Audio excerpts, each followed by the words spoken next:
It's really lovely to see so many of you here. Thanks so much for joining. Our original plan for this session, when it was going to be in real life, was to try to create some kind of den that people could crawl into and look at microscope images of soil. But so we've tried to sort of adapt something for Zoom. So we're going to be sharing some videos of soil microscopy that we've gathered using our microscope. And in the video, there's some questions which come up. And so we just want to invite you to respond to the questions if you want in the chat, or if you have a notebook, maybe jot down some thoughts. We've also got a breakout room if you want to just go and chat with some other humans. You can just choose to join the room. Kim, do you want to say anything or introduce yourself?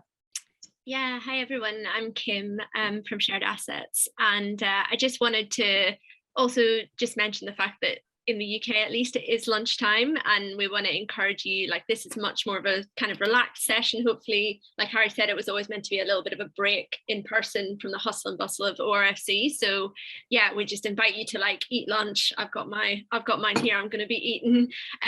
So yeah, nourish yourself in whatever way feels good to you. And yeah, just it's going to be a bit more of a chilled session. But at the same time, I also wanted to say that the reason Harry and me wanted to kind of do this in the first place is that the two of us and a bunch of other people, some of whom are here, have kind of been thinking about this idea of for want of a better term at the minute, a community soil clinic and what that might look like.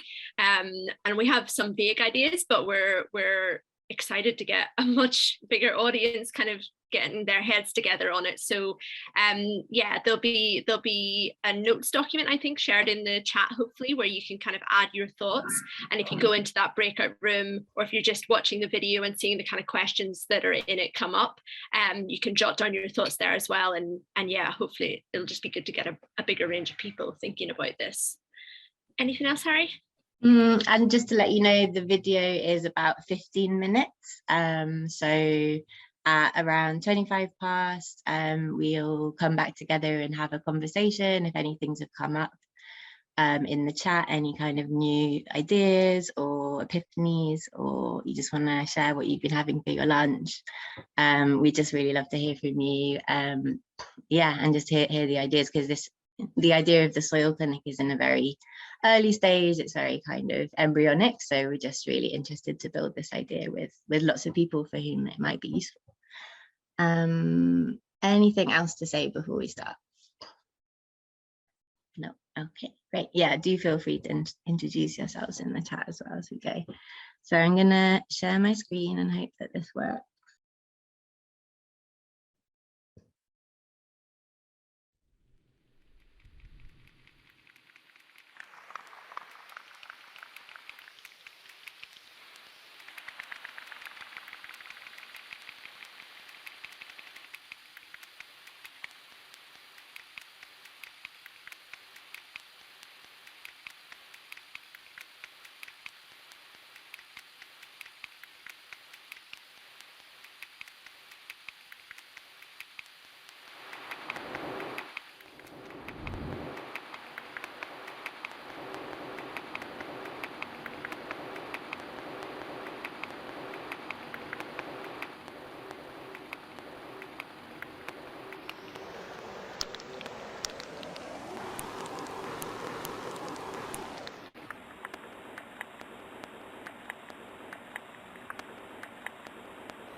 welcome back. I've been missing out on the chat, unfortunately, because I was sharing my screen, so I couldn't read any of it, but it would be really great to open up the conversation now and just hear how that was for people, if anyone's been having chats in the breakout room, any kind of responses to any of the questions. I know there's a lot of us here, so it might feel a bit scary to speak, but so feel free to keep sharing in the chat as well.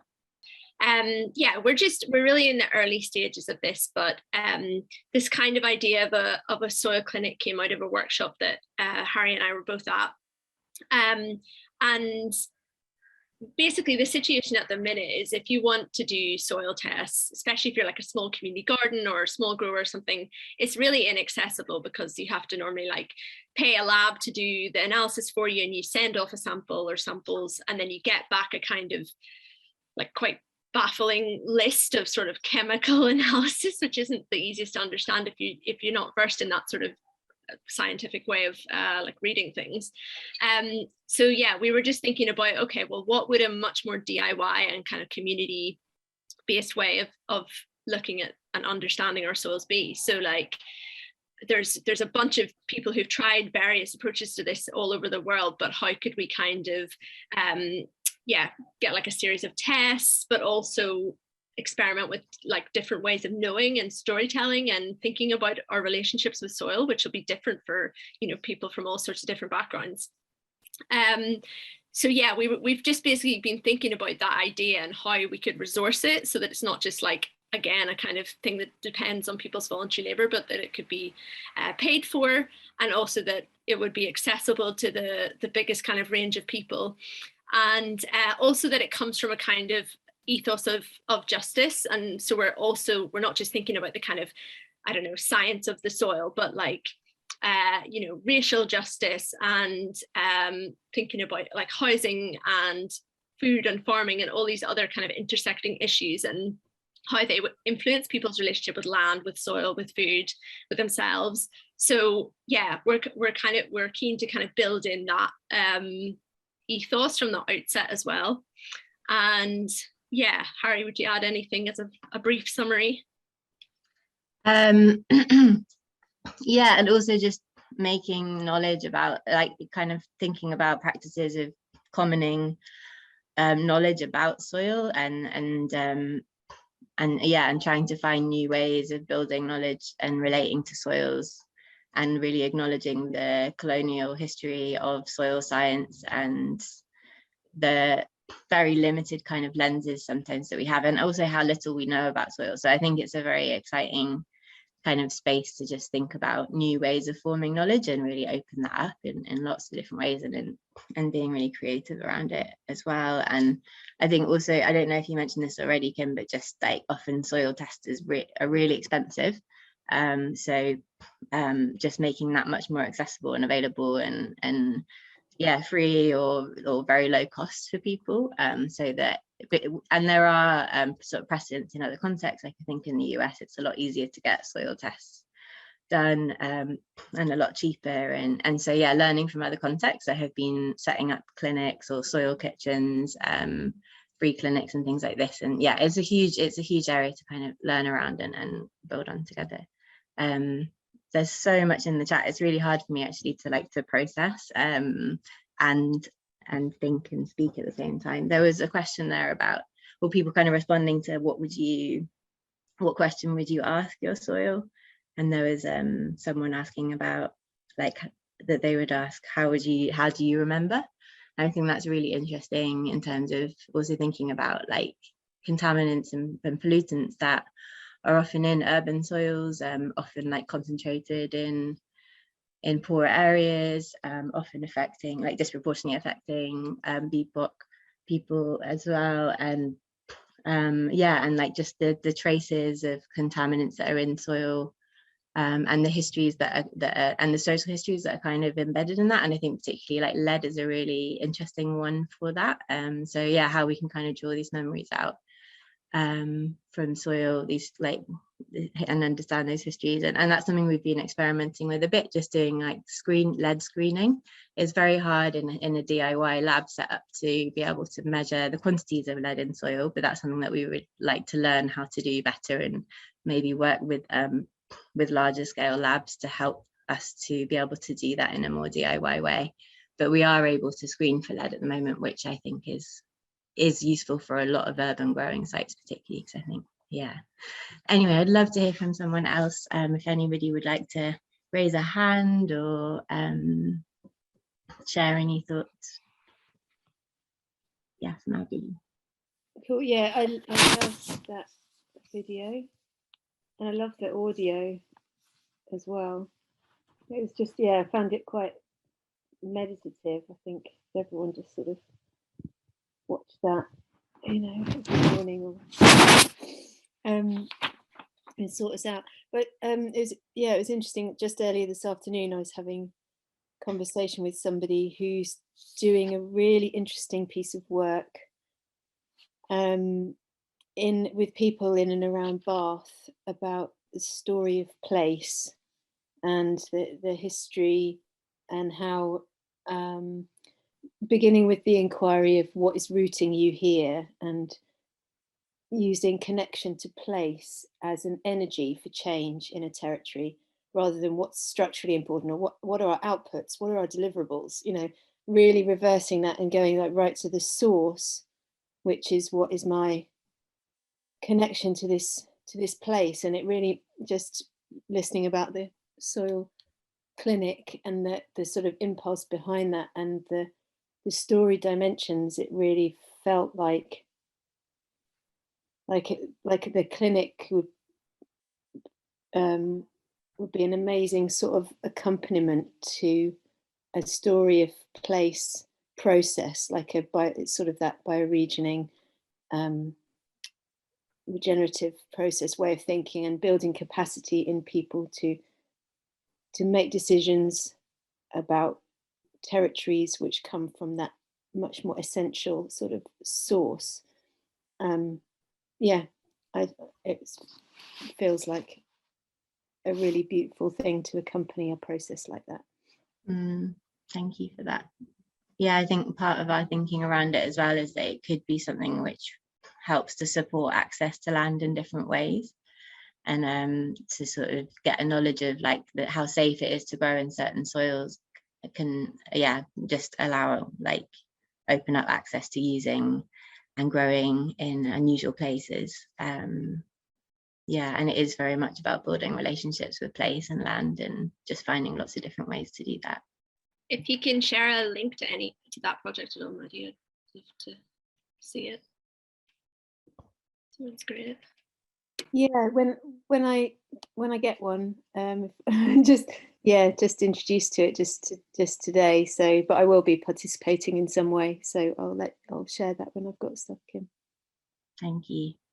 And also just to say, if you'd like to kind of stay in contact and hear more or get involved, if you're based in London, like we are kind of doing this in London at the moment, but it would be amazing if there was like a broad network of soil clinics all over the place. But do share your email addresses, like either directly with us or in the chat, or I'll share my email address so that you can write, because it'd be really nice to stay connected.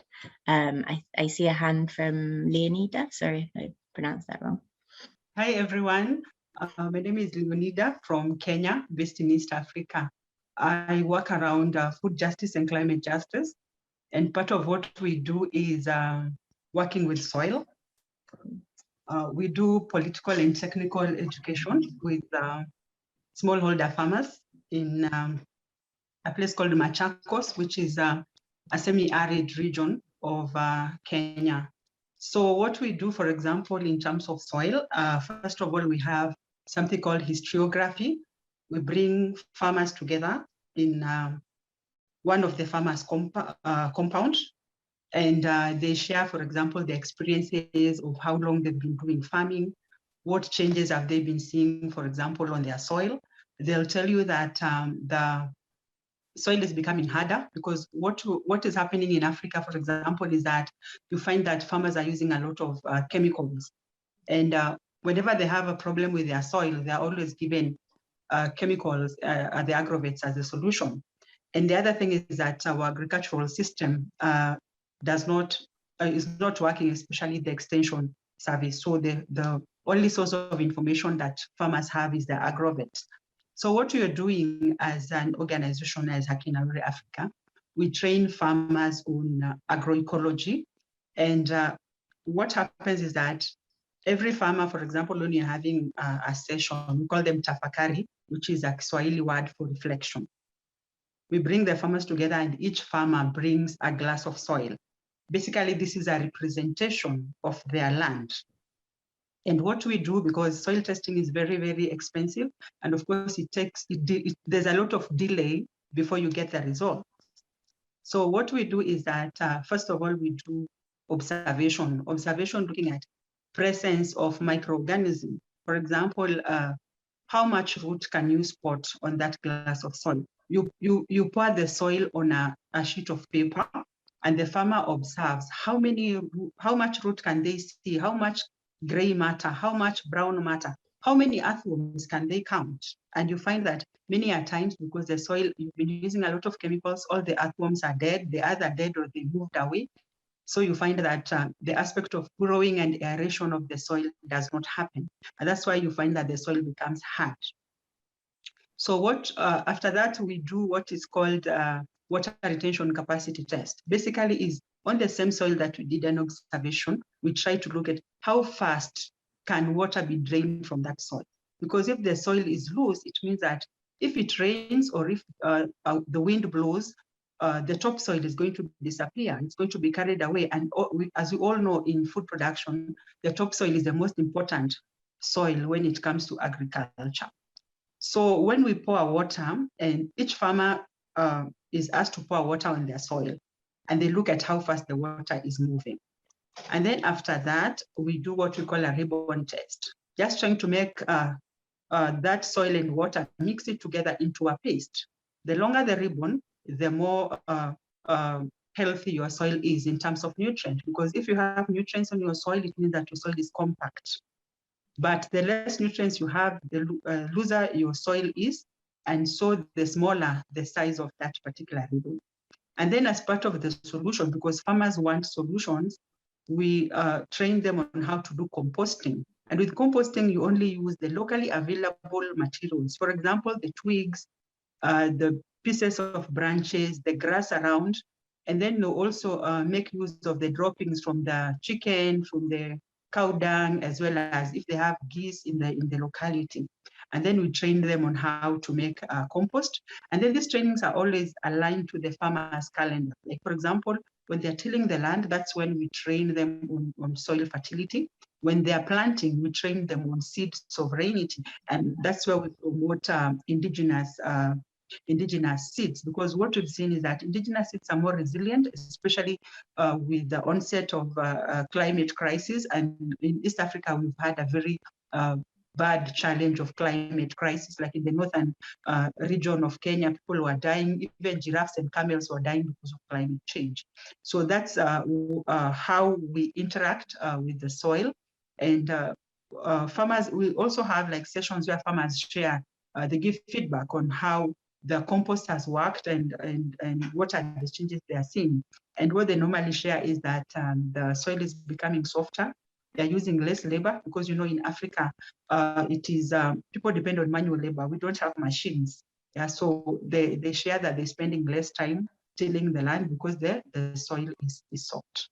Yeah, I just wanted to share that. Thank you so much. That's so exciting to hear that you have soil clinics and like that and just, yeah, a reminder of all of those methods for testing soil that we can share with each other, and doing these kind of skill shares and things is so much part of that kind of, yeah, opening up these kind of clinic space. Thank you. Could you also share the organization that you're part of maybe in the chat so that people can, can follow up on it? If there's a website, that'd be amazing. Thank you. And see two other hands. We're also the session's finishing very soon at 1:45. But if anyone has any short contributions or things you'd like to add, maybe Alex, if you'd like to go. Yes, thank you so much for doing fantastic illustration and video. My big question is, I'm dying to be able to share this, not as video, but as a microscope. What would you advise? Because that's so many different types out there. What would you advise that doesn't cost the absolute earth, but will do pretty much what you've done, show that kind of detail? So you want to have a look for a compound microscope that will go up to 300 magnification, because that allows you to see bacteria. If you want, I can make a topic in the on the Hoover, and then I'll share some links to good microscopes. But yeah, it would be like something between 250 and 300 pounds, but it's something you could get funding for and share as a community resource. That's what we've done with our microscope. It's something which is shared with a collective. So yeah, I'll definitely try and find a good microscope link for you. Yeah, and the how much magnification you need for that. Yeah, so 300x Oh, I see. is what you want to go for. Yeah, but the videos had a kind of a range of different magnifications, but it's important to be able to see the hyphae, the strands of hyphae and the bacteria, which you need 300. And any brand that you think is good, you know, reasonable to be brilliant. Thank you. I will. I'll share a link. So I've been told that we are able to run the session on maybe until 2. So maybe we can run over it a little bit because it's nice that people have things they want to share. Jane, did you want to share something? Hello, can you hear that? Yeah, good. I just wanted to say that I think it's a great project. You're trying to get off the board. Focusing on soil samples, like you say, is very expensive and is not always as useful as we think it might be.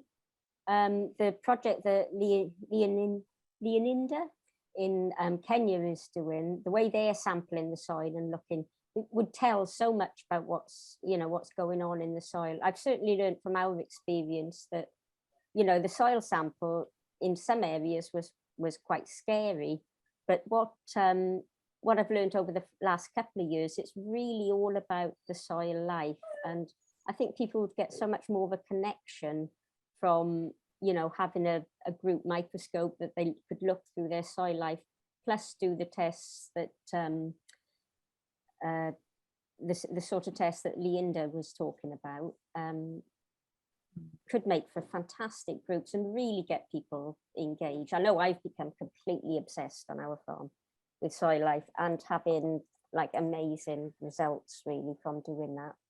But I haven't got a microscope. That was my other question, the last one. Stop it, Molly. Okay, thank you.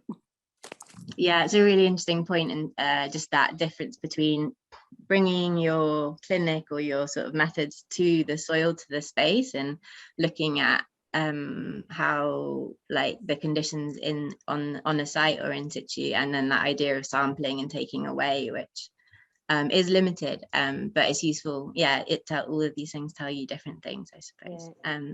And biology trumps chemistry every time in the soil. Yeah.